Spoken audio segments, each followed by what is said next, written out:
Who likes to break up? Whether it's breaking up with the person you love, or break up with your favorite things, or break up with sugar. Yes, it is hard. Out of sight, out of mind.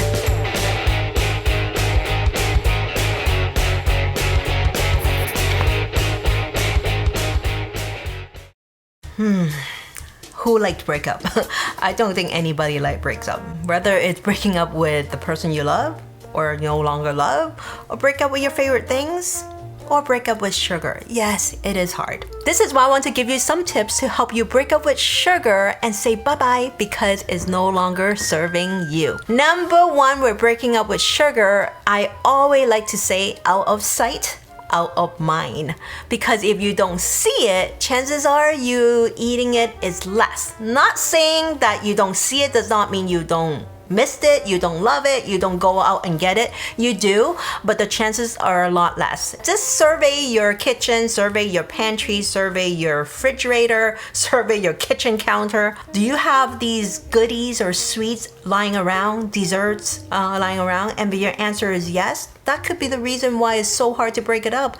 Because how do you break up with something that is lying around, like alcohol, right? Or like cigarette. If you want to quit smoking, imagine I put pack of cigarette in the refrigerator, pack of cigarette in the pantry, pack of cigarette in the doorway leading outside, and every time you walk past by, you see it.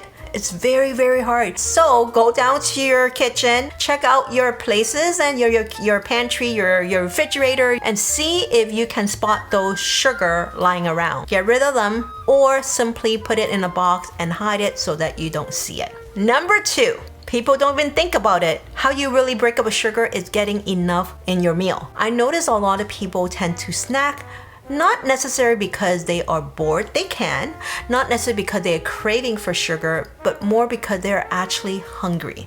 And the reason why they're hungry is because it's so ingrained in their head that the whole diet culture of I shouldn't be eating too much. And when you don't eat enough, I'm not asking you to overeat, but when you don't eat enough, you're hungry before your next meal. And when you're hungry before your next meal and you have these things in sight, you're more likely to fall for it and start picking them up and eating it. And this is why it is so important to eat enough to your satisfaction at each meal. Number three is my favorite, PFF. You said, Sosan, I heard of BFF, but what is PFF? PFF stands for protein, fiber, and fat. Because you know why? When you eat food or in your meals that contains enough protein, fiber, and fat, not only it helps to lower that glycemic impact, which means that your blood sugar is in what we call within that normal range. It keeps you satisfied so that you don't have the roller coaster, because when your blood sugar goes up fast, it also comes down fast. And when it goes up fast and comes down fast, you have that craving, especially when your blood sugar start going down. So to prevent that, we want to keep those blood sugar in that even keel where it's not like a roller coaster, but a very smooth ride. And to have that smooth ride, it requires a few nutrients, which I call PFF. Protein, fiber, and fat. Making sure you have enough protein, enough of making choices that are high in fiber, and healthy fat are very important. And when you have a meal that has PFF, you notice that you have less craving for sugar. And number four, eating mindfully. How many of you, when you're eating, you actually don't even pay attention to your food? And you said, what do you mean? Of course I pay attention. Nope. A lot of people probably eating while watching TV, or people eating while reading a book, or people eating while looking at the phone, maybe watching a YouTube video right now. And the truth is, when you are watching anything else aside from your food, you have a tendency to eat very fast, especially you've been trained to eat fast and you don't realize how much you ate. But the most important is not just realizing how much you ate, is that you're not feeling satisfied because you ate so fast that you did not really enjoy your meal. But if you learn to eat mindfully, really paying attention, taking the interruption, what we call, or the attention away and focus on your food. Don't look at TV, don't look at your book, don't look at the TV pad or your phone or so forth, and really focus on your food. You actually can savor the food. You can chew the food properly, which really help with your digestion, by the way. It helps you to feel much more satisfied. When you go to a tasting menu, you'll find dine tasting menu.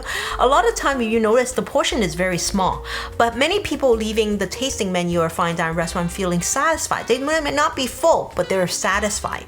And the meal stand like maybe even lasted 2 to 3 hours. However, you can go to a restaurant where you eat very fast. You're full at that moment, but you quickly become hungry because you're not necessarily satisfied. Because sometimes when we choose to eat sugar, or it's hard to break up with sugar because sometimes it's an emotional need, sometimes it's a physical need. And this is why we want to reduce those chances for physical needs where you're feeling hungry. And this is why by eating mindfully, you will notice that you are more satisfied and hence less likely in between those times looking for these sweet to satisfy you. Last but not least, which is I find is very important, is start thinking about what you can add in instead of thinking about what you're going to cut out. I'm a big fan of positivity and positive mindset, because if I were to say from now on you break up with sugar, you will never see sugar again, it is very hard because you will be more fixated on that. Like how often if I would say, hey, from now on no more ice cream, Sunny, you want ice cream, you want it even more than usual because you're so fixated on that. That's why I want you to start thinking about what can I add in to crowd out these sugary food. You don't necessarily need to add a lot of vegetable, but add things that you like that are healthy and nutritious for us.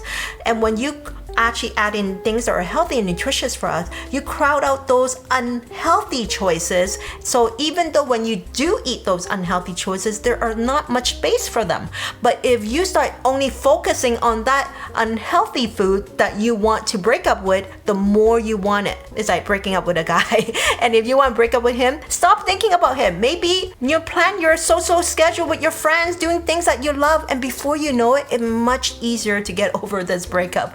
I know this is kind of funny, me giving you this advice, but I'm just giving you analogies to help you understand that if you truly want to cut down on sugar, instead of fixated and think about that sugar, think about what can I add on, eat more often so that I don't have the space because I'm feeling satisfied to eat those sugar. So I hope these 5 tips help you to break up with sugar, and comment below which one you will try or which one you try already and it's working for you.